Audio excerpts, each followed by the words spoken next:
हमारे लोकप्रिय उम्मीदवार अरूप दास जी, मंच पर उपस्थित सभी नेतागण और उपस्थित सभी भाई और बहनों, बंगाल का यह चुनाव देश के और बंगाल के इतिहास का एक महत्वपूर्ण चुनाव है।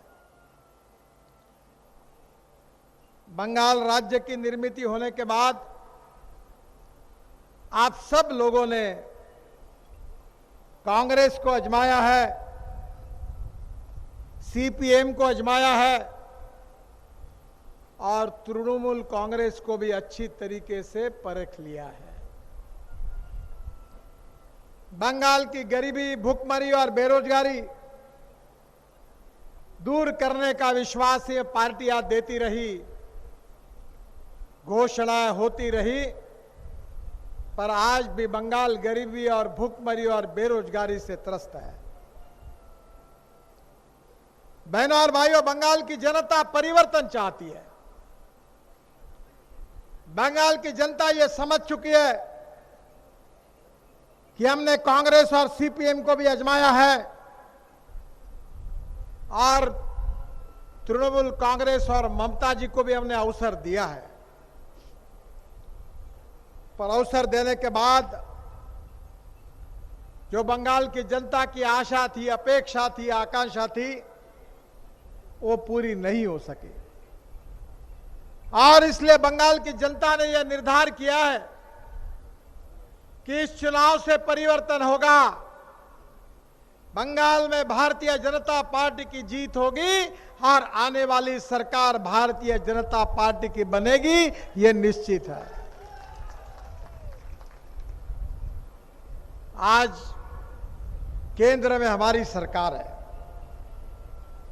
हमारी सरकार के द्वारा हमने बंगाल का विकास करने का पूरा प्रयास किया।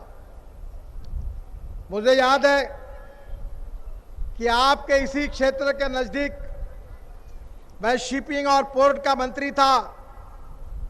मैं हल्दिया बार बार आया करता था।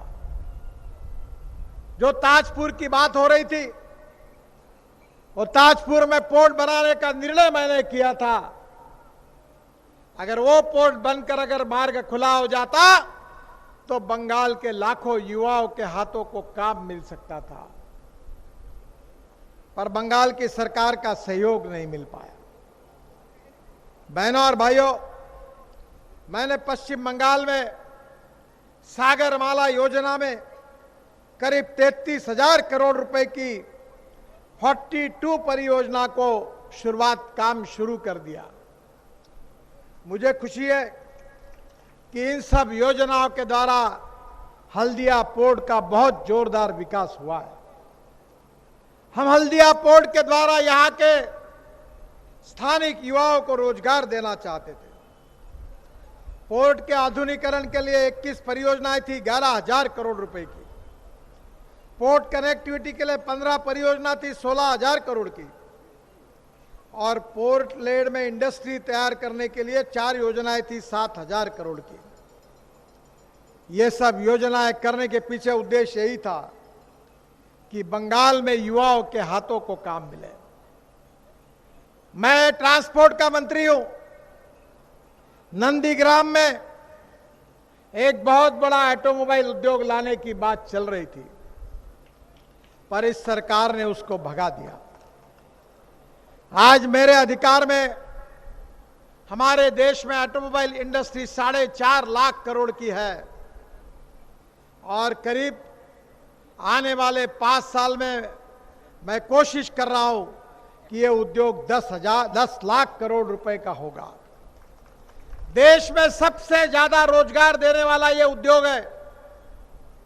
हम इलेक्ट्रिक पर चलने वाली गाड़ियां ला रहे हैं, इलेक्ट्रिक पर चलने वाली स्कूटर और बाइक ला रहे हैं, इलेक्ट्रिक पर चलने वाली बसेस ला रहे हैं, ethanol, methanol, biodiesel, bio CNG, electric और उसके साथ हाइड्रोजन फ्यूल सेल की गाड़ियां ला रहे हैं। बहनों और भाइयों, क्या इस विकास में बंगाल के नौजवानों को अपना विकास करने का अधिकार नहीं है? क्या बंगाल की गरीबी दूर नहीं होनी चाहिए? क्या बंगाल के युवाओं को रोजगार नहीं मिलना चाहिए?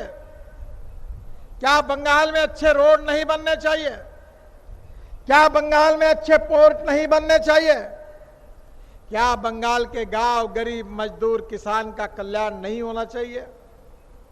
पर यह सरकार ही ऐसी है कि विकास कामों के लिए साथ नहीं देती। मैं आपको विश्वास दिलाना चाहता हूं, मैं रोड का मंत्री हूं। आपके यहां इस पूर्वी मेदिनीपुर संसदीय क्षेत्र में रानीचक में 190 करोड़ की लागत से 4 लेन का आरओबी बनने से हल्दिया जाने वाले लोगों को रेलवे क्रॉसिंग में रुकना नहीं पड़ता, काफी राहत मिली है। रानीचक से हल्दिया मल्टी मॉडल टर्मिनल तक करीब 1212 करोड़ रुपए खर्चा करके 4 लेन सड़क का निर्माण हमने किया, उसका डीपीआर बनाया जा रहा है। बहनों और भाइयों, मैं आपको विश्वास देना चाहता हूं कि बंगाल में भारतीय जनता पार्टी का इंजन, बंगाल की सरकार हमें दीजिए, मोदी जी के नेतृत्व में डबल इंजन लग जाएगा। और मैं विश्वास के साथ बताना चाहता हूं कि मेरे ही विभाग की ओर से मैं 1 लाख करोड़ रुपए के रोड, राष्ट्रीय महामार्ग बंगाल में बना के दूंगा।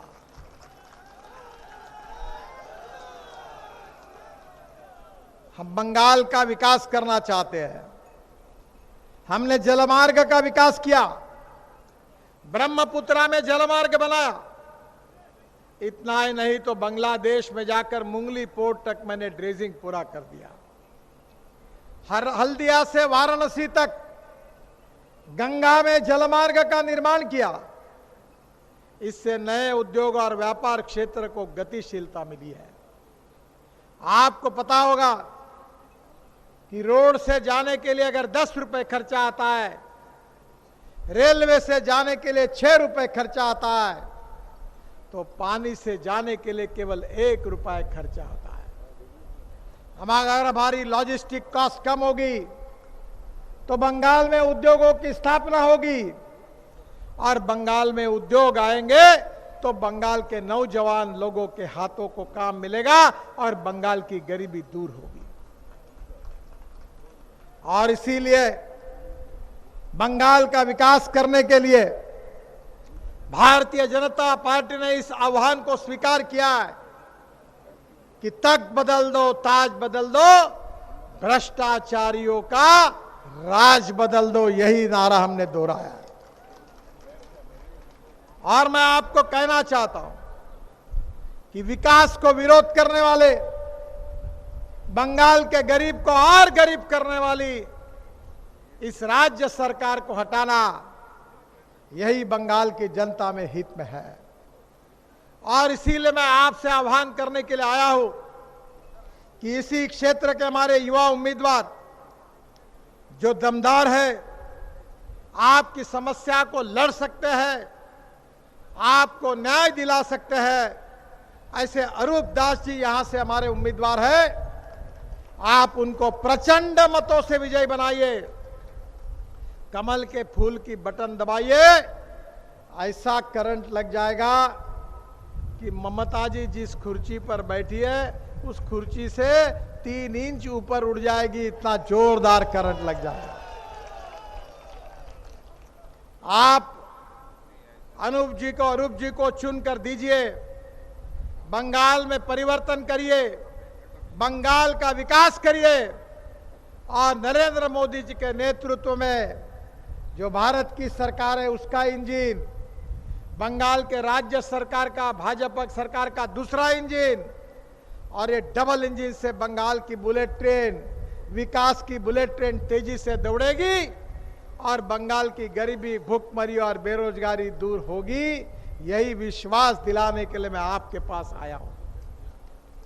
मैं आपसे अनुरोध करूंगा कि अरूप दास जी को प्रचंड मतों से विजयी करिए और भारतीय जनता पार्टी को जिताइए। यही आह्वान करते हुए मैं अपनी बात को समाप्त करता हूं। धन्यवाद। जय हिंद। भारत माता की जय। भारत माता की जय। भारत माता की जय। वंदे वंदे मातरम। वंदे मातरम। नमस्कार।